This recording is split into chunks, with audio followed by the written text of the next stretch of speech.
եւ քննարկումը նույնպես ավարտվեց եւ եզրափակիչ ելույթի համար խոսքը տրվում է Հայաստանի Հանրապետության վարչապետ Նիկոլ Փաշինյանին։ Համեցեք, պարոն վարչապետ։ Շնորհակալ եմ շատ։ Ազգային ժողովի մեծարգո նախագահ, նախագահի հարգելի տեղակալներ, հարգելի պատգամավորներ, կառավարության հարգելի անդամներ, շնորհակալ եմ բոլոր նրանց, ովքեր մասնակցեցին քննարկմանը, հարցեր տվեցին, հարցադրումներ արեցին, բայց հայտնի հանգամանքների բերումով տենց քննարկումը մի տեսակ կիսած ստացվեց եւ ես ուզում եմ ընդունել իմ մեղքը, ըստ ամենայնի տարիքը իրենը ասում է եւ ես լրացուցիչ իմ կոմունիկացիոն հմտությունների վրա աշխատելու անհրաժեշտություն ունեմ, որովհետեւ ես երեք ընդամենը ուզում էի ասել, որ հաշվի առնելով, խնդրում եմ ես մեկը բաշխեք, էլի, ընդամենը ուզում էի ասել, որ հաշվի առնելով անդիմության զգայունությունները, չեմ ասում Կտրիչ Ներսիսյան, ասցես բաշխեք, էդ էլ Մարդը ասեց, ես մեկը բաշխեք, այսինքն ոչ թե ասում եմ, այլ չեմ ասում, Այս մարդիկ թողեցին նեղացան գնա, բայց ես իրան չեմ մեղադրում, ես ըստ ամենայնի իմ միտքը լավ չձևակերպեցի, այսօր անկեղծ ասեմ, այ Ռուբեն Ռուբինյանը վկա, այսօր որոշել էի, որ եզրափակիչ խոսքում գալու եմ, ասելու եմ Գարեգին B, մեկ էլ ասի կարող է ԿՊ-ն սկսի, ասել եմ Ռուբեն եւ վստահաբար կսկսեր, ուզում էի ասեի Գարեգին B կամ ուրիշ ավելի ուրիշ ձևակերպումներ, եւ ասեի հարգելի ընդդիմություն, որպես կարմիր գորգ, այս արտահայտությունը փռում եմ ձեր ոտքերի տակ եւ վերադարձեք խորհրդարան, դել չթողեցին որ ասեմ, էդ էլ չթողեցին որ ասեմ։ Եվ հիմա հարգելի գործընկերներ, ամենահետաքրքիրն է նա, այս ընդդիմությունը, հարգելիս ընդդիմությունը, այս ինչ լեգիտիմության թեմա է առաջ քաշում։ Ժողովուրդ ջան, լեգիտիմ չի։ Ասել եմ դեռ նախորդ գումարման խորհրդանի վերջում վայր դրեք ձեր մանդատները, հրապարակը սպասում է ձեզ, հեղափոխություն արեք ժողովուրդ ջան։ Ավելի լավ հեղափոխական իրավիճակ, քան ոչ լեգիտիմ ընտրությունը, ոչ լեգիտիմ իշխանությունը չկա։ Դա դրախտ է ցանկացած ընդդիմության համար։ Ձևերն էլ ցույց ենք տվել, գնացեք Գյումրիից, քայլելով կամ վազելով կամ Այն մի ընդդիմությունը բանից էր գնաց, տարբեր կողմ, 4 կողմերից էին գնացել, չգիտեմ, նստեք են աթոռին, նստեք են, գնացեք հեղափոխություն արեք։ Այս ինչի մասին է խոսքը։ Այդ ես ընտրություններից առաջ եմ, կեղծվել են ընտրությունը, այդ ում ձայնն է կեղծվել, ասել եմ հրապարակ կոչ եմ, ես եմ կոչ արել ժողովրդին դուրս գալ եւ հեղափոխություն անել։ Բայց եթե ինչի են այս մարդիկ անդադ չեն կողմնոսում, գնում են, գալիս են, դուրս են գալիս, ներս են մտնում, որովհետև այս մարդիկ լեգիտիմության խնդիր իրանք ունեն, իրանք այս դահլիճում տիրոջ կարգավիճակ չունեն, իրանք հասկանում են, որ տնվոր են, գործուղված, ինչ-որ մի միսիայի մասին ու գիտեք, իրադարձությունները արագ են զարգանում, չի գալիս հանձնարարականը ինչ անել, չեն կողմնորոշվում, գնում են, գալիս են, գնում են, գալիս են, Ես կարծում եմ, բայց սա իրանց պրոբլեմը չի, սա մեր պրոբլեմն է, սա Հայաստանի Հանրապետության պրոբլեմն է, եւ ես կարծում եմ, որ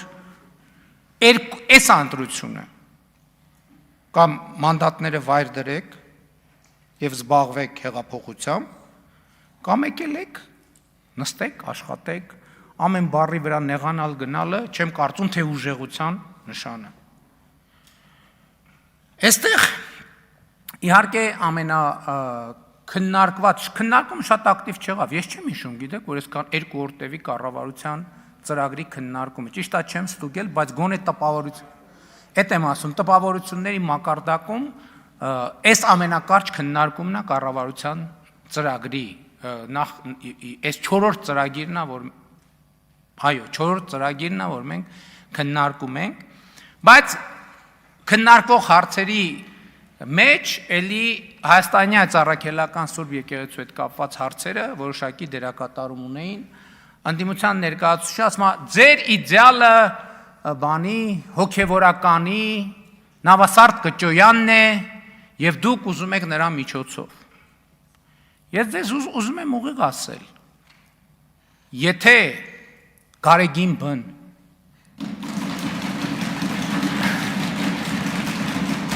Էրիկա, կամ Կտրիչ Ներսիսյանը,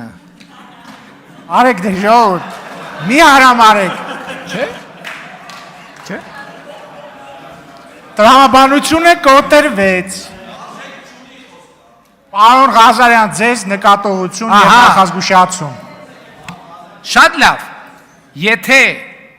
ընդունի այդ օրակարգը, ես այս ամբիոնից հանդիսավոր կերպով ասում եմ, որ ես կնստեմ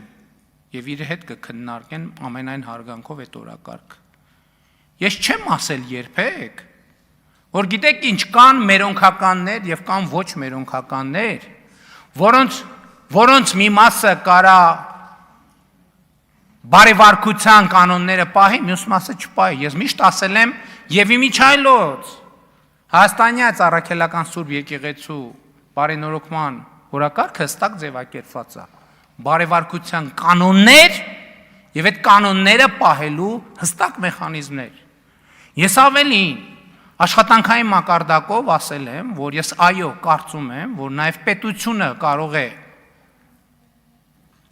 ելքի որոշակի ճանապարհ ապահովել նման բոլոր հոգևորականների համար, բայց խոսքը այո մեր ազգային արժեքների պահպանության մասին է, որովհետև մեր ազգային արժեքները դեֆորմացված են հենց այդ փաստի բերումով։ Մենք ոնց կարանք ժողովուրդ, լավ եկեք ամեն ինչ դնենք մի կողմ, քաղաքական, մենք ոնց կարանք հանդուրժենք, որ մեր սրբություն սրբոցը ախտահարված է։ Լավ եկեք ամեն ինչ դնենք մի կողմ։ Ուզում եք վեհափառ ասենք, ուզում եք Գարեգին Բ ասենք, ուզում եք Կտրիչ Ներսիսյան ասենք, ինչ ուզում եք ասեք։ Այդ ամեն ինչից անդին կամ փաստեր, որոնց մասին գիտի Հայաստանի Հանրապետության յուրաքանչյուր քաղաքացի եւ յուրաքանչյուր հավատացյալ։ Այդ լեգիտիմության խնդիրը տեղ է, լեգիտիմությունը գեր կարևոր հարց է։ Այսօր դուք ընդդիմության ներկայացուցիչ ասում ա Հայաստանի քաղաքացիների 97%-ը հավատում է այդ եկեղեցուն։ Իհարկե հավատում է, պրոբլեմը տեղ է, որ Հայաստանի քաղաքացիների 97% հավատում է, իսկ եկեղեցու գլուխը չի հավատում Աստծուն ընդհանրապես։ Ինքը հոգևոր կյանք չունի։ Ինքը ժխտել է Աստծու հետ իր ուխտը, եւ այդ ուխտադրժությունը փաթաթված է մեր բոլորի վզին։ Ես պատրաստ չեմ այդ ուխտադրժության պատասխանատվությունը կրել։ Պատրաստ չեմ։ Գիտեք ինչի, հիմա ասեմ ինչի։ Այսօր երկու անգամ նոր կտակարանի Մատթեոսի ավետարանի երանիներից մի նախադասություն հնչեցվեց։ Ես էլ ուզում եմ իմ նախադասությունը հնչեցնել Մատթեոսի ավետարանի երանիներից։ Երանի հոգով աղքատներին, որովհետև նրանցն է երկնքի արքայությունը։ Երանի սքավորներին, որովհետև նրանք պիտի մխիթարվեն։ Երանի հեզերին, որովհետև նրանք երկիրը պիտի ժառանգեն։ Երանի նրանց, որ քաղցրն ու ծարավն ունեն արդարության, որովհետև նրանք պիտի հագենան։ Երանի ողորմածներին, որովհետև նրանք ողորմություն պիտի գտնեն։ Երանի նրանց, որ սրտով մաքուր են, որովհետև նրանք Աստծուն պիտի տեսնեն։ Երանի խաղաղարարներին, որովհետև Աստծու որդիներ պիտի կոչվեն։ Երանի նրանց, որ հալածվում են արդարության համար, որովհետև նրանցն է երկնքի արքայությունը։ Երանի է ձեզ, երբ ձեզ նախատեն ու հալածեն, եւ իմ պատճառով ձեր մասին ամեն տեսակ չար խոսք սուտ ասեն։ Ցնծացեք եւ ուրախացեք, որովհետեւ երկնքում ձեր վարձը շատ է, քանի որ այսպես հալածեցին մարգարեներին, որ ձեզնից առաջ են եղել։ Այս սրա համար ես չեմ կարող հանդուրժել։ Իսկ այսօր եկեղեցու պաշտպանության դիրքերից հանդես են գալիս մարդիկ, ովքեր ասում եմ, չգիտեն Աստվածաշնչի, կտակարանի, ավետարանի մեջ ինչ տարբերություն կա, չգիտեն։ Նրանց համար եկեղեցին ընդամենը գործիք, ընդամենը փող լվանալու մի համակարգ։ Քրեական ենթամշակույթի մի հերթական պլատֆորմ։ Սրա մասին է խոսքը։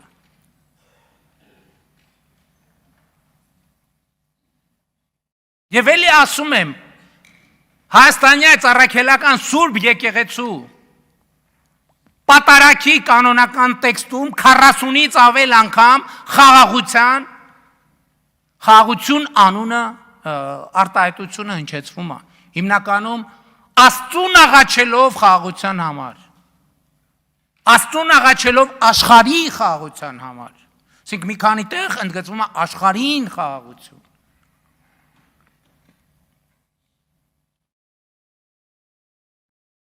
Պետրիշ Ներսիսյանը կամ Գարեգին Բ-ն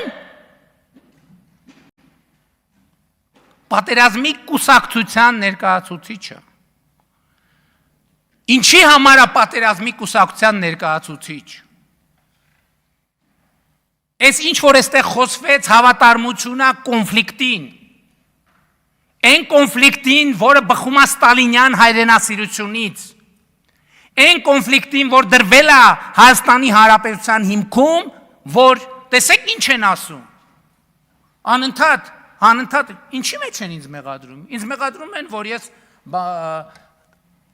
մի պարզ բանի, ես պարզ հարց եմ տալիս և խնդիր եմ առաջադրում, մենք մեր միջավայրում պետք է կարողանանք ապրել առանց արտաքին օգնության։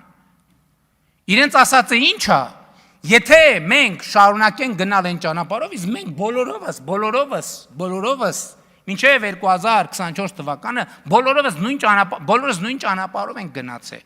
Այդ ճանապարհի մեջ մի քիչ սենց, բայց բոլորովս նույն ճանապարհով ենք գնացել։ Եթե մենք գնանք այդ ճանապարհով, բոլոր ճանապարհները տանում են միտեղ, գիտեք որտեղ են տանում այդ ճանապարհները։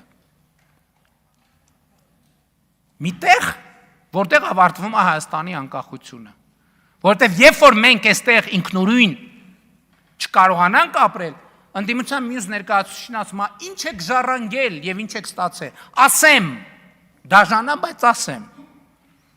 Ես ընդ որում մինչև 2024 թվական այդ երկրի վարչապետն եմ եղել եւ ասում եմ որպես այդ երկրի վարչապետ։ Մենք մարիոնետային պետությունը դարձրել ենք մի պետություն, որը անկախ եւ ինքնիշխան լինելու շանս ունի։ Շանս ունի։ Այս քաղաքական ուժը ոչ թե մարդիկ, որովհետեւ մարդկանց մի մասը ես չեմ ուզում մարդկանց բան անել, թիրախավորել, բայց այս քաղաքական տրամաբանությունը ինչի է հայտնվել Հայաստանի քաղաքական դաշտում։ Որովհետև բոլորին ակնհայտ է դարձել, որ մենք հատել ենք, անցել ենք մարիոնետային կուսակցության տրամաբանությունից, դուրս ենք եկել, մտել ենք մի տրամաբանություն, որի ավարտին մենք կարող ենք, շանս ունենք լինել պետություն։ Իրանք եկել են, որ այդ ասում եք բանի շղթաները, չէ, ում շղթաներն է։ Իրանք եկել են, չգիտեմ իրանցից ով անձամբ գիտակցում դա ով չէ, իրանք եկել են, որ այդ շանսը զրոյացնեն։ Դրա մասին է խոսքը։ Էս է իրանց առաքելությունը։ Բայց ես իրանց մի բան եմ ասում, դուրս եկեք այդ առաքելությունից եւ դուք կդառնաք հայաստանյան քաղաքական ընդդիմություն, մենք կվիճենք շատ ավելի սուր իմիջայլոց, ձեզ չթվա թե այս ասուր բանավեճը։ Ես գիտեք ինչ մեզ համար հոյակապ կոմֆորտ բանավեճ է։ Որտեւ այս բանավեճը մենք նախորդ քան որ թվից։ Դա նախորդ 8 տարին տարել ենք, ես մեզ համար շահեկան բանավեճ է։ Դժվար բանավեճ է նա, երբ որ մենք թուղթ ու գրիչով սկսենք վիճել իրար հետ։ Դուրս եկեք այդ տրամաբանությունից եւ դուք խնդիր չեք ունենա։ Բայց դուք որոշեք։ Եվ էլի այդ բանը, որ ասում են, Ժորժ ջան, սահմանադրության մեջ գրված է։ Հայաստանի Հանրապետության եւ հայաստանյաց առաքելական Սուրբ եկեղեցու հարաբերությունները կարող են կարգավորվել օրենքով։ Այսինքն Հայաստանի Հանրապետությունը կարող է ընդունել օրենք։ Հայաստանի Հանրապետությունում հասարակական կազմակերպություններն են անկախ։ Կուսակցություններն են անկախ։ Բայց դա չի նշանակում պետության մեջ Հայաստանի Հանրապետությունը կարա օրենք ընդունի, ասի գիտեք դուք այս կանոններով պետք է ապրեք Հայաստանի Հանրապետությունում։ Այդ ոնց է Գերմանիան կարա տենց օրենք ունենա, Հայաստանը չի ունենա, եւ ես ուղիղ եմ ուզում ասել։ Հիմա կառավարությունը ամենաուշը մի ամսվա ընթացքում հայաստանյաց առաքելական Սուրբ եկեղեցում հաստատված ճգնաժամի մասին զեկույց կհրապարակի, եւ ես առաջարկել եմ ազգային ժողովում քննիչ հանձնաժողով ստեղծել, այդ բոլոր փաստերը քննել եւ արդյունքում ընդունել օրենսդրական փոփոխություններ։ Լսեք, այսօր քահանաները աղքատության են մատնված, չքավորության, գիտեք ինչի։ Որովհետեւ բան գիտեք, եկեղեցում էլ լավ տեղեր կան։ Այնտեղ որտեղ համայնքը մեծ է, ասենք խեղճ ու կրակ լիքը քահանաներ ուղարկվել են, սարի ծերին գտնվող մի հատ եկեղեցի, որտեղ ամսվա մեջ 15 հոգի գնա, յա չգնա։ Ոչ մեկ չի հետաքրքրում, այդ մարդը սոված է, առողջ է։ Քահանան ինչի պետք է աշխատավարձ չստանա եւ պետության կողմից օրինակ առողջության ապահովագրությունից ինչի պետք է չկարենա օգտվի։ Օրինակ եկամտային հարկի վերադարձից ինչի պետք է չօգտվի։ Եվ ընդ որում ես ասում եմ հետեւյալը, տեսեք այսօր Ռուբինյանն էր ոնց որ տարբերակներ առաջարկել։ Թող Հայաստանյան առաքելական Սուրբ եկեղեցին հրավիրի ազգային եկեղեցական ժողով, ասի մենք կուսակրոնությունից հրաժարվում ենք։ Որոշում է։ Ես ասում եմ ինչ ուզում եք որոշեք հրապարակեք եւ մեխանիզմներ դրեք, որ այդ որոշումը պահվելու է։ Չի կարող ամեն եպիսկոպոս 4-5 երեխա ունի, ենթադրենք, չգիտեմ, էլ չեմ ասում, թե ո՞նց կարող լինի, ասենք ինչ ենք անում, մենք ինչով ենք զբաղվում։ Եվ ես երբեք չեմ ասել, որ մերոնքականներ եւ ձերոնքականներ։ Ես ասել եմ նրանք, ովքեր ընդունում են, որ խնդիր կա եւ պետք է լուծվի, եւ նրանք, ովքեր ժխտում են։ Ես անկեղծ եմ ասում։ Եթե Գարեգին Բն կամ Կտրիչ Ներսիսյանը ասի, գիտեք, ընդունում եմ խնդիր կա, բանի առանց բանի, ես այս էջը կշրջեմ, կգնամ կնստեմ կամ կհրավիրեմ, բոլորով ընդ որում դա իմ ու իր խնդիրը չի, ժողովուրդ։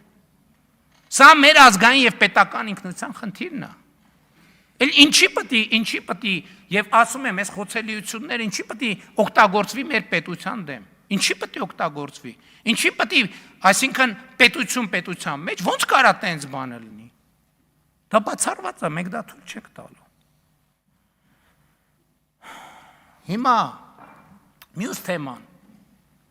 Ընդդիմության ներկայացուցիչը եկել է սենց անում։ Ասма ճիշտ արդարացի մարդիկ ասма Պապիկյանի հրաժարականն են պահանջում բանակում տեղի ունեցող իրադարձությունների։ Ասма, բայց չէ, ես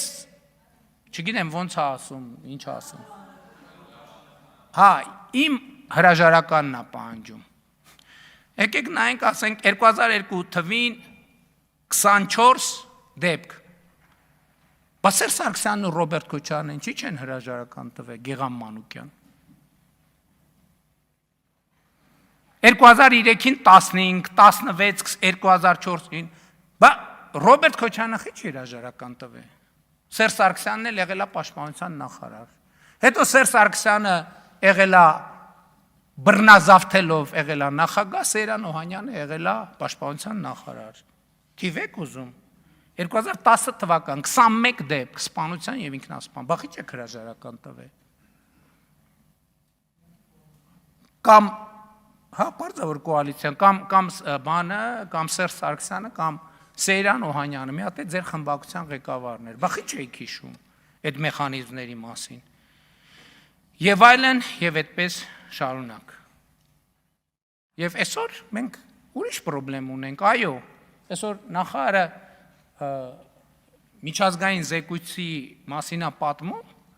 այդ զեկույցն ասում է, որ ինքնասպանության ռոպագանդան բերում է նոր ինքնասպանություն։ Մեր ընդդիմությունը խոցելու համար երբեմն նախարարին, երբեմն կառավարությանը զբաղված է ինքնասպանության ռոպագանդայով։ Եվ միջազգային զեկույցները ասում են, որ դու ինչքան, այսինքն մարդիկ կան, որ եզրին են։ Եվ երբ որ մարդը տեսնում է, որ տենց մեծ հանրային ուշադրություն կա, այդ բան հոգեբանական վիճակ է։ Այդ վերջին կաթիլը, էդ էլ է ազդեցությունն ունում, բայց ես փորձագետ չեմ, ես չեմ ուզում ոչ պրոֆեսիոնալ բաներ ասեմ, ուղղակի առիթեր եղավ։ Պետական պարտքի թեման, ես ինչ պատմություններ, ես ինչ է սարքել։ Նախ պետական պարտքի մի հատ էլ այդ ով է ասել, լսել եմ ասել են բանը, դեֆոլտ, չգիտեմ ինչ։ Են մի հատ բան կա է, անեկդոտ կա է, որ ասում է անունդ ինչ է, հազար ներողություն էլի եմ, ասում է Սպարտակ, ասում է անգերից դու որ թիվ ես, որ։ Հիմա հետո որ դեֆոլտի մասին խոսում ասում եմ, ասեմ, որ թիվ ես։ Որ թիվ ես կամ Հայաստանում վերջին անգամ երբ ես եղել։ Այսինքն այս ինչ խելագարության կանխավար Հայաստանի Հանրապետության պետական պարտքը երբեք այնքան կայուն չի եղել, ինչքան էսա կայուն։ Այսօր Հայաստանի Հանրապետության դրամով պետական պարտատոմսերը միջազգային ներդրողները գալիս են առնում են։ Ճիշտ է, պարոն ֆինանսների նախարար, թե ճիշտ։ Սենց բան երբ ա եղել վերջին անգամ ընդհանրապես։ Պարտքի հետ կապված։ Ուրեմն պարտքը հյուսիս հարավը, որ կառուցվել է, ժողովուրդ, մեր պարտքի թիվը աճել է։ Իրանք այդ թվում խմբակցության ղեկավարի Հայրիկի ժամանակ ստորագրել են, այդ պարտքը ստանձնել են, հյուսիս հարավը չեն ոչ մի գործ չեն արել են Արտաշատի ձեզ հայտնի կտորը, որը դարել է արբիտրաժ միջազգային, ինչքան բան, թալան, այդ պարտքը կախած է եղել, գործը չի արված եղել, եւ Հայաստանի Հանրապետությունը դրա համար տուգանքներ վճարելիս է եղել, որ վարկը ստորագրել է, գործը չի արել։ Հիմա Գյումրի Երևան-Գյումրին պատրաստ է։ Այդ պարտքը արդեն սկսում է արտահայտվել։ Հյուսիս-հարավի ագարակ քաջարանը մեծ տեմպերով կառուցվում է։ Իրանց ժամանակվա ստորագրած վարկային պարտավորություններն են եւ վարկային պայմանագրերն են։ Եվ այդ պարտքը սկսում է արտահայտվել։ Երկրորդը մայիսի 28-ին ամբիոնից ասցի ցույց տվեցինք։ Եթե պարտքի հետ կապված նենց դուք հեցի պարտքի մասին խոսեք, տարել են հեցի Հայաստանի ռազմավարական կրիտիկական ենթակառուցվածքի բաժնետոմսերի 100%-ը գրավ են դրել, 140, այդ ամբողջը չի, ու պարտք են վերցրել, հեցը տարել են գրավ են դրել, աշխարհի չգիտեմ որտեղ, ու պարտք են վերցրել, ու հեցը անցած տարվա մեր ստանձնման կառավարությունը 143 միլիարդ դրամի պարտք է ունեցել։ 143 միլիարդ դրամի։ Ու այս պարտքի պայմաններում, ու այս պարտքի մի մասն է գիտեք ինչ է։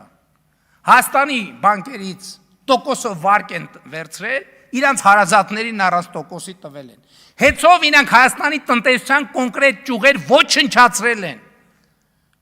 Որովհետև գնումների ամբողջ համակարգը քանդել են, մարդիկ ինձ լացելով նամակներ են գրել։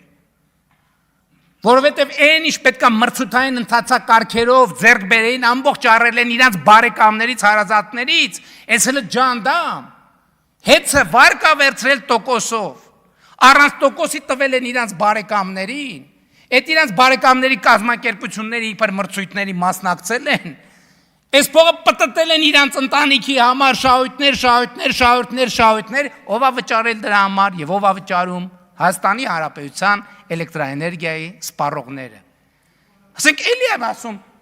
ով լեգիտիմությունից խոսի, դուք ասենք տանձից, խնձորից, տենց բաներից խոսի, ով պարտքից խոսի, դուք տանձից, խնձորից, բանից, տենց բաներից խոսի։ Լավ, ամեն ինչ պետքա չափ ունենա, չէ՞։ Հիմա էլ եկել են, վայ, հրահանգը տվեց, լալա հառաջ, են բանը, խմբակցության ղեկավարը, երբեմնի բանը, էլի,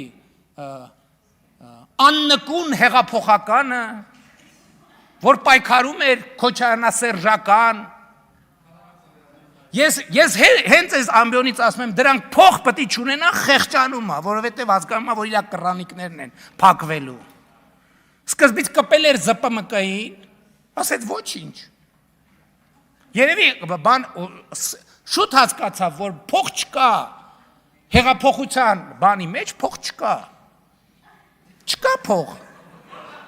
Հարմար պահը օգտագործեց, այո, Աննա Գրիգորյանի մասին եմ խոսում։ Հարմար պահը օգտագործեց, որտեղ կա փող, ԶՊՄԿ, կպավ ԶՊՄԿ-ին եւ Վահե Հակոբյանին։ Դարձավ աննկուն բան, հայրենասեր։ Աննկուն հեղափոխականից դարձավ աննկուն սանասարական։ Հետո ԶՊՄԿ-ի հետ տեղի գիտեք ինչ տեղի ունեցավ, բա ո՞նց ալնելու սենց հիմա էլ որտեղ փող կա։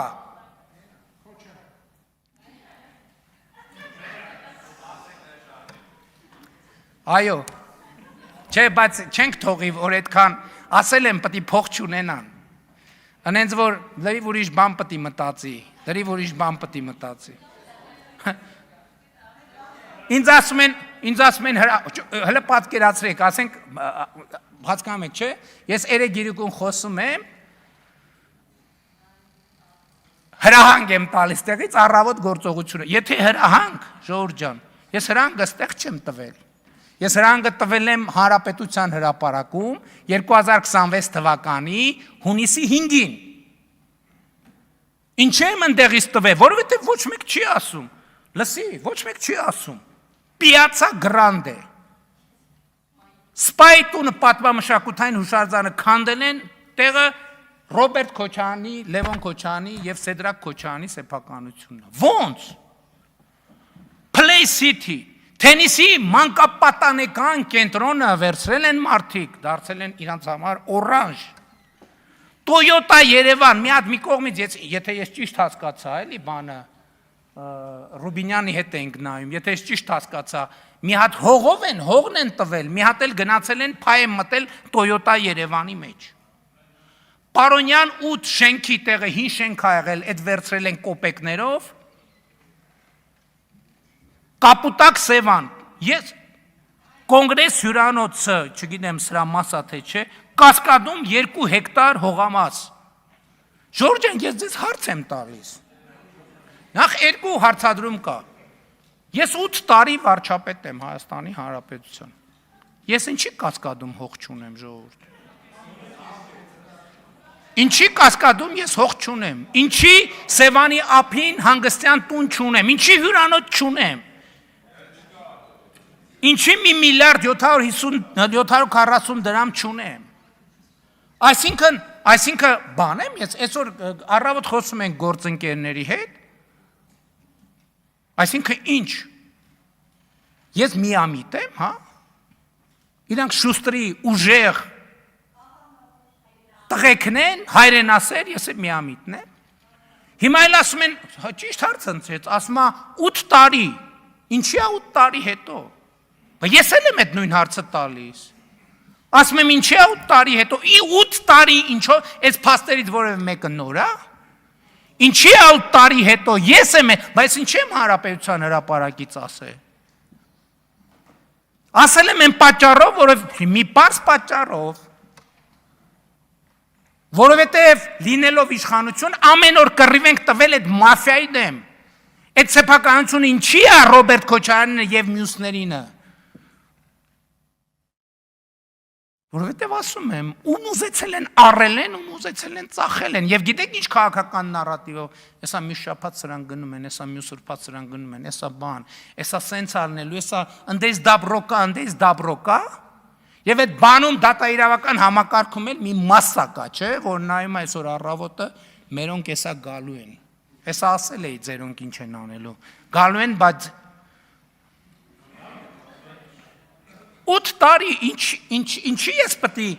30,000 մարդու ներկայությամբ այդ խնդիրը դնեմ, ինչ եմ այդ օրը ասել, որ ասել եմ ժողովուրդ, էս իմ պլանն է, եթե համաձայն եք գնացեք քվեարկեք։ Եվ պետությունը, որը Հայաստանի Հանրապետության ժողովրդի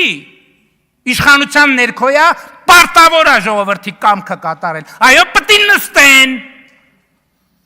Այո, սաղունեց քվածքը, ես ասում եմ Ծառուկյան Գագիկը պետք է հայտարարություն անի, ասեն ինչ էի կանում, ասում, որ թոշակը պիտի նվազագույն սպառողական զամբյուղի չափ ըլնի, բա երբ է թոշակը բարձանալու, Քոչարյան Ռոբերտն էլ պետք է ասի դա, իրանք էլ պետք է ասեն, իրանք պետք է փող չունենան, որ ընտրակաշառք էլ բաժանեն, եւ դա են քաղաքական հանձնառությունն է, եւ այն պետությունը, որը սա չի անի, չի կարա չանի, որովհետեւ սա արդեն իմ ասածը չի, սա Հայաստանի Հանրապետության ժողովրդի ասածն է, դե փորձի մեկը չանի, դե փորձի մեկը չանի, բրծելա ձեր մաֆիայի ժամանակները, որ ում ուզենաք առնեք, ում ուզենաք ծախեք, բրծելա,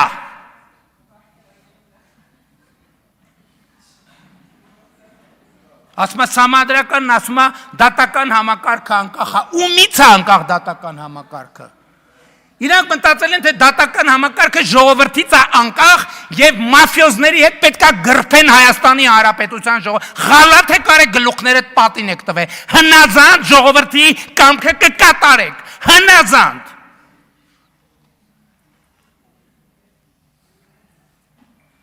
Ութ տարի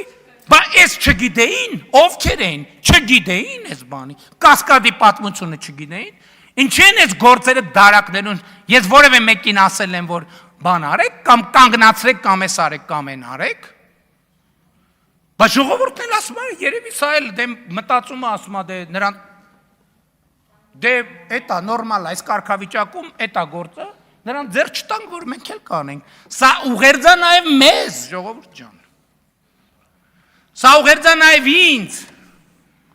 սա ուղերձա նաև իմ բարեկամներին, իմ հարազատներին, իմ ընկերներին, իմ շրջապատին, բոլորին, ով մտածում է, թե մենք իշխանություն ենք, նշանակում է մենք կարանք կոնգրես հյուրանոցը, սա ուղերձա բոլորին, ընկեր բարեկամ, ով ուզում է լինի, ժողովրդից տարած ամեն ինչը այո մտնելու ենք, քանդելու ենք, վերցնելու ենք, վերադարձնելու ենք, կոպեկ, հատիկ,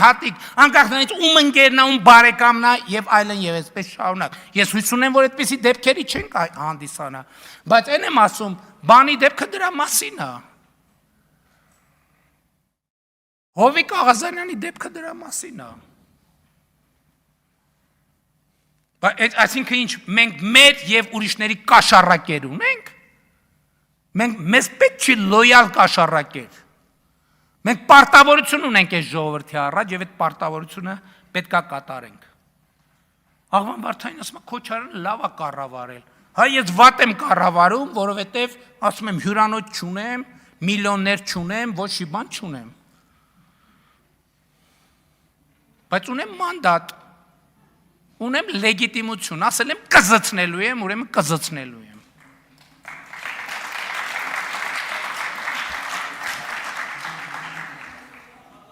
Բարից դե յուրե իմաստով։ Մի հատ էլ ասում են, բանը, ասում են Քոչարյանի բնակարան են մուտք գործել։ Այսօր իրավապահներից հետաքրքրվում են, ասում են 54 հասցեում խուզարկությունա, Քոչարյանը 54 բնակարան ունի։ Մեկ էլ ասում են երեխեքը, որ մեկ էլ երեխեքին, Ժողովուրդ ջան, այսօր քրեակատարողական հիմնարկում գտնվող մարդկանց 80%-ը ունի երեխեք։ Այս ինչ մոտեցում է, այսինքն ինչ է նշանակում, էլ երեխեքին բերել բան անել, դեմ անել, որ երեխեքի թիկունքում թաքնվել։ Բա քրեական գործը պետք է խուզարբախի ԱԱՑ-ն գնացել։ Բա ով բանին քննիչին է մեկին մենակ ուղարկեն, որ բան անեք, վրա տակ մի հատ էլ գլուխ գովակ, ասեք, տեսակ ինչ ուզեղ տղեկ էինք, բան արեցինք, չթողեցինք, բա պետությունն է պետք է աշխատի։ Բա ասել են պետության համը բերանները տա մնալու։ Հենց մի քիչ զգանք, որ այդ համը բերանները թուլացել է, պետությունը, ժողովրդի պետությունը բերանների իջնելու է։ Եվ էլ չկմեղանալու տեղ չկա։ Այո, մենք 2018 թվին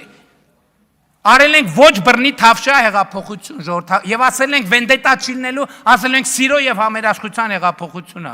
Բա 8 տարի մեկը տեկակացի ընկերներ, այս թալանել ենք, դուք էլ օրենքով հնարավորություն եք տվել, որ 25%-ը մնա մեզ, այն մնացածը վերադարձվի։ Մեկը եկել է տենց բան ասել։ Նայում են, հոխորտում են, չգիտեմ գնում են հարավներում, հյուսիսներում, բաներում, դաբրոներ են նայի, նրանց էլ բանը թևերի տակն են տալիս, ասում են գնացեք, դավայ, ոչ մի խնդիր չունեք, եսա հավաքվում են կառավարության նիստեր են անում, բան են անում եւ այլն եւ այլն։ Այնօր պատահական աչքովս ընկա գրելա Նարեկ Կարապետյանը Հոպար ջան ծնունդդ շնորհավոր, այլևս Հոպար ջան, այլ պարոն վարչապետ չի։ Բայց ինչի՞ չեք գրե պարոն վարչապետ ծնունդդ շնորհավոր, բայց ինչի՞ չեք գրե։ Բա գրի։ Ահա գրի ամեն օր։ Ամեն օր տենց էլի նկարվեք, ռիլ սարքեք, գցեք, նենց։ Էլի ասեք պարոն վարչապետ, մենք առաջարկում ենք ինքն ասի, այո, ես պաշտպանում եմ այդ առաջարկությունը։ Ու տենց ամեն օր նկարվեք, գցեք։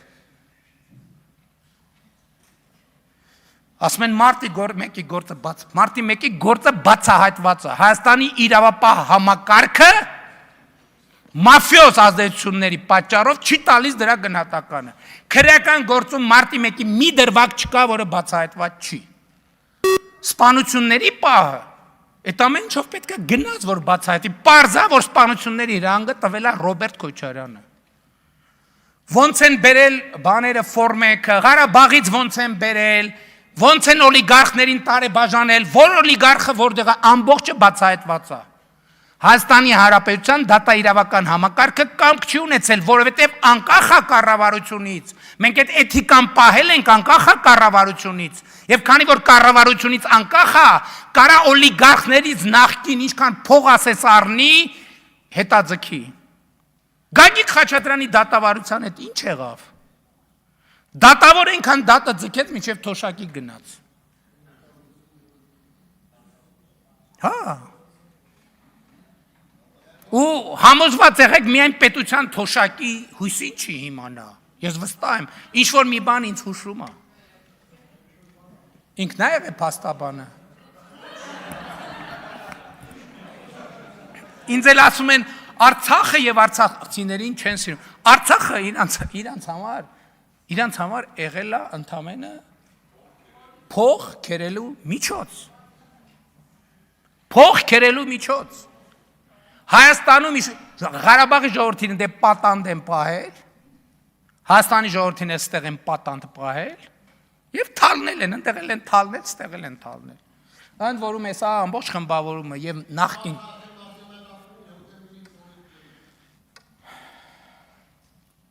ու ճիշտ են անում, որ երեսով են տալիս, որ հոկտեմբերի 27-ը բացահայտված չի, ճիշտ են անում։ Ճիշտ են անում։ Բա այսինքն ինչ, ես հա, մենք ընդունել ենք այդ բանը, որ անկախ է դատական համակարգը, դատաիրավական համակարգն էլ անկախ է։ Չեմ գնացել ես ոչ մի քրեական գործի մեջ չեմ մտել, ոչ քննել եմ, ոչ ես եմ արել, ոչ են եմ արել, բայց ամեն ինչ չափ ու սահման ունի։ Անկախ է ժողովրդից ու պետությունից էլ, անկախ։ Էս ինչ ձև ընդհանրապես։ Դե այդ մյուս բաների մասին գալիս են ստեղից ասում են անիֆը, այդ բառը դուք որտեղից եք լսել։ Պետական վերահսկողական ծառայությունն է այդ հարցի վերաբերյալ իրավապահներին տվել հաղորդում։ Եվ իմիջիայլոց շատ հետաքրքիր էր։ Բանը ափսոս մի քիչ բան եղավ, շուտ եղավ հետախուզումը, որտեղ համոզված են, որ եթե մի քիչ ձգվեր, անիֆի տնօրենը այստեղ միտեղ այդ արանքներում նստած էր։ Որովհետև արդեն հայտարարել էր, որ չգիտեմ, ապիկար իշխանությունը, չգիտեմ ինչ։ Ստեղ ինչքան հասկացա, լիքը տենց մարդ կա, որ բան է։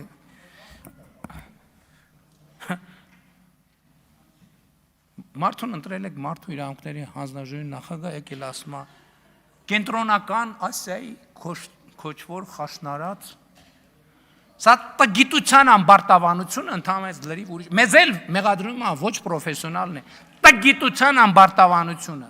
Այսենց, այ իրանց բանն են է, որ տենց Գանես ամբիոններից խոսան, որ մենք բոլորը, ոչ մեկ, ոչ մի բան, մենք ալֆան ենք եւ օմեգան ենք։ Լսեք, հնարավոր չի ուրիշներին նկատմամբ անհարգալից լնելով հարգանք ներշնչել, ընդհակառակը, դրանով ասում եմ, դա տգիտության ամբարտավանության մասին է խոսքը։ Այսօր կենտրոնական Ասիան աշխարհում ստրատեգիական կարևորագույն կենտրոններից մեկն է։ Ընդ որում մշակութային հարուստ ժառանգությամբ։ Այդ մարդկանցից որևէ մեկը կենտրոնական Ասիայի որևէ մի թանգարանում, մի հնավայրում եղել է, թե չի եղել։ Այսօր կենտրոնական Ասիայի պետությունները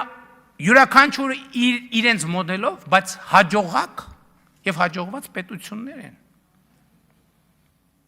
Հա գիտեք տենց ինչի ասում, որովհետև կարող ասենք պարզվի կենտրոնասիական երկրների հետ, օրինակ կարող է, չգիտեմ, կոնսպիրացիա կարող է մեկ է պարզվի գազի գործարք կարող է կնքենք հետները, բայց որ այս ամբիոնից տենց բանը հնչում կարա, չէ, դա նեգատիվ ազդեցություն ունենա։ Եվ այլն եւ այսպես շարունակ։ Հա։ Հիմա Ժորժ ջան, եկեք հասկանանք Ես ինչ թեմա է, քյարքի թեման։ Շատ պարզ բան է ասվում։ Ասվում է, որ Հայաստանի միջազգայինորեն ճանաչված տարածքը 29743 քառակուսի կիլոմետր է։ Եվ այս թվաբանության մեջ չեն մտնում մեր էքսկլավը մտնում է, Ադրբեջանի անկլավները չեն մտնում։ Եվ դրանք արտահայտված են այն քարտեզներով, որոնք արտահայտում է 1991 թվականի Ալմա-Աթայի հռչակագրի իրավիճակը։ Հիմա ասել, որ չէ, տեն չի, նշանակում է ասել, որ Հայաստանի ինքնիշխան միջազգայինորեն ճանաչված տարածքը 29743 քառակուսի կիլոմետր չի։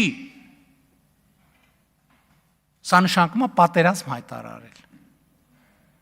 Եվ պատերազմի կուսակցությունը դրանով է արտահայտվում։ Ես ասում եմ ինչի եւ ես կռահում եմ իրանց թելած թելից։ Ես ինչ եմ արել այդ արտահայտությունը, ինչ եմ ասել քյարքի, որ էսկալացիայի բոլոր հնարավորությունները բացառեմ, բոլոր։ Հիմա չկա այլևս որևէ կետ, որի շուրջ հնարավոր է էսկալացիա անել, պրովոկացիա անել եւ քարուքանդ անել Հայաստանի եւ Ադրբեջանի միջև խաղաղությունը։ Էլի եմ ասում, ոնց ինչ սցենարով կլուծվի։ Այդ բոլորովին ուրիշ հարց է, որովհետեւ այն խնդիրները մենք մեր խնդիրներն ենք տենում, նույն խնդիրներն էլ Ադրբեջանն ունի։ Եվ ես ասում եմ, մենք պետք է նայենք, մենք իրար համար խնդրեմ ենք ստեղծում, թե լուծում ենք խնդիրները։ Եվ այս հարցի շուրջ պետք է նյարդը զրոյացնել։ Երբ որ զրոյացվեց, բոլոր հարցերը կլուծվեն լավագույն ձևով։ Բայց իրանք չեն ուզում հարցերը լուծվեն լավագույն ձևով, որովհետև իրանք եկել են շղթաները Հայաստանի ոտին կապելու, իսկ որպեսզի իրանք ուզածը գիտեք ինչ է։ Իրանք ուզածն են, որ հապկի խաղապահները մտնեն Հայաստանի Հանրապետություն։ Իրանց միակ առաքելությունը բոլոր նարատիվները, իրանք ես էլ եմ ասում, ես չգիտեմ ներկաներից ով է գիտակցում դա, ով չի, իրանք ունեն շատ կոնկրետ առաքելություն։ Հապկի խաղապահները մտնեն Հայաստանի Հանրապետություն։ Ես ձեզ հիասթափեցնում եմ, հապկի խաղապահները չեն մտնելու Հայաստանի Հանրապետություն։ Եվ ընդհանրապես խաղապահ չի մտնելու Հայաստանի Հանրապետություն, որովհետև խաղաղությունը հաստատված է եւ խաղապահը ժողովուրդն է, այո, այդ թվում։ Այո, Հայաստանի ժողովուրդն է եւ Ադրբեջանի ժողովուրդն է ամենահուսալի խաղաղապահը։ Եվ որևէ օտար խաղաղապահ Հայաստանի տարածք չի մտնելու։ Եվ սա է 4-րդ հանրապետությունը։ 4-րդ հանրապետությունը սրանով է տարբերվում։ 4-րդ հանրապետությունը չի գնում տարբեր բևեռներում աշխարհաքաղաքական իր գոյության իրավունքը մուրում։ 4-րդ հանրապետությունը ամենօրյա աշխատանքով իր ապրելու, զարգանալու, լինելու իրավունքը վաստակում է։ Ասում են Սփյուռքի հետ հարաբերություններում խզում ենք առաջացնում։ Այո, մենք ասել ենք, որ Սփյուռքի հետ են հարաբերությունները եւ որ Հայաստանը second hand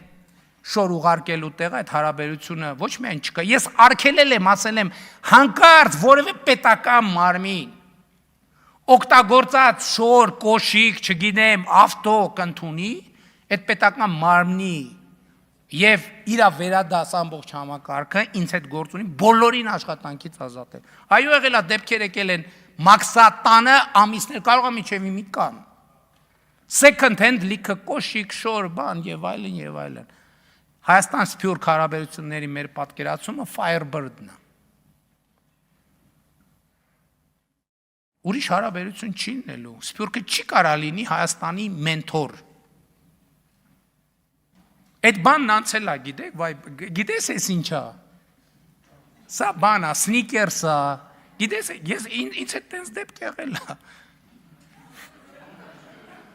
Հա լուրջ եմ ասում, Հայաստանից պատվիրակություններ գնացել, բաներ։ Ես նստած մեկ էլ հերթով բան են ասում, գիտես էս ինչա։ Ասում ենք, հա, ասենք էսի պանիրը, ասենք ոնց որ բան ենք մենք։ Այսինքն հա պարզ է, որ մենք շատ ճգնաժամի մեջ ենք եղել, դժվար իրավիճակ, տարիներով կարտոշկա ենք կերել, բայց ժողովուրդ ջան, այդ Հայաստանը վաղուց հաղթահարված է։ Այսօրվա Հայաստանը տեխնոլոգիաների Հայաստանն է։ Բայց Սփյուռքի այդ հարաբերությունները մարդկանց հրավիրում ենք աշխատանքի,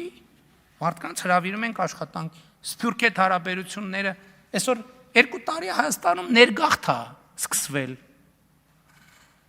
Ինչի դժգոհ եք դրանից։ Մարդկանց հրավիրում ենք աշխատանքի եւ այդ թվում դրսից մարդկանց հրավիրում ենք աշխատանքի, այդ թվում բարձր պաշտոնների նշանակում, մեկ էլ ասում են, վայ, հələ տեսեք այն բառը ոնց ասեց, վայ, անգլերեն ասեց այդ բառը։ Սփյուռքի պաշտպանները հարցակվում են բաներով, տոննաներով, ֆեյքերով եւ ոչ ֆեյքերով։ Էսա Սփյուռքի հետ բանը, հարաբերությունների մասին ձեր պատկերացումը։ Պարոն Ղազարյան, եւս մեկ կոմենտ տեղից եւ ես ավելի խիստ նախազգուշացում կտամ ձեզ, զսպեք ձեզ։ Հա թող խոսա է։ Ձեզ հեշտ է, պարոն վարչապետ, ամիսի մեկ գալիս գնում եք, ամեն օր հետ եք։ Ինչ մոռացա ասեմ։ Հա։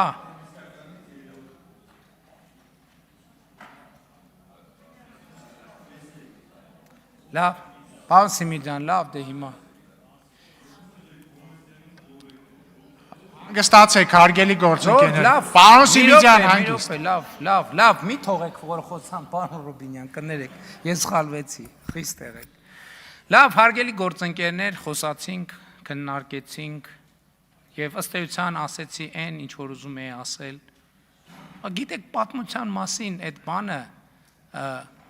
պատմության ստալինյան դիտանկյունը հենց դրա համար է։ Այդ ամեն ինչը, այդ որ sense ասում են պետք չի անվերապահորեն վստահել, բայց ով է անվերապահորեն վստահել, ասում են ոչ մեկին պետք չի անվերապահորեն վստահել, ոչ մեկին,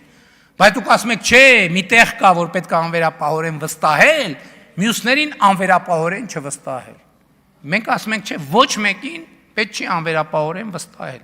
կամ այս պատմությունը, որ ասում են պատմությունը սենց է, պատմությունը սենց է, եւ ինչ կապ ունի այդ պատմությունը այս պատմության հետ։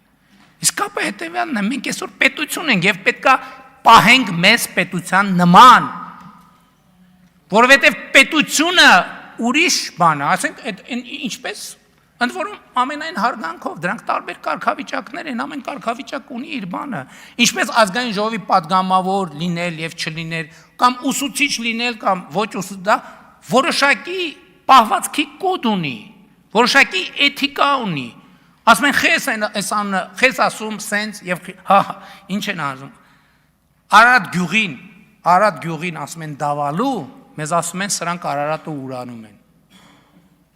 Հայաստանի Հանրապետության ինքնիշխան տարածքի Արարատ գյուղին ասում են դավալու, երազում են Արարատ սարի մասին, մեզ ասում են Արարատը ուրանում են։ Հիմա ով է ուրանում։ Ով է ուրանում։ Նրանք ուրանում են Հայաստանի Հանրապետությունը։ Եվ ասում եմ, անկախության հռչակագիրը Հայաստանի Հանրապետությունը ուրանալու մասին է, որ Հայաստանի Հանրապետություն անկախ պետություն պետքա չլինի։ 4 տարի, 5 տարի ուղերձներով մանրամասն հրապարակել եմ, գրել եմ դրա մասին։ Այո, այս տարի ուղերձ չեմ արել, որովհետև այլևս ասելու բան չունեմ այդ թեմայով։ Ինչ ասել եմ, ամբողջը ասված է, ինչ պետք էր ասել ամբողջը ասված է, ոչ մի նոր բան չունեմ ասելու։ Եվ հետևաբար այո, մենք այսօր հենց հիմա, հենց այս օրերին իրականացրել ենք եւ հույս ունեմ այսօր ձեր քվեարկությամբ դե յուրե կհաստատենք մի պատմական իրողություն։ 4-րդ հանրապետությունը հաստատված է։ Փառք նահատակներին եւ կեցե 4-րդ հանրապետությունը։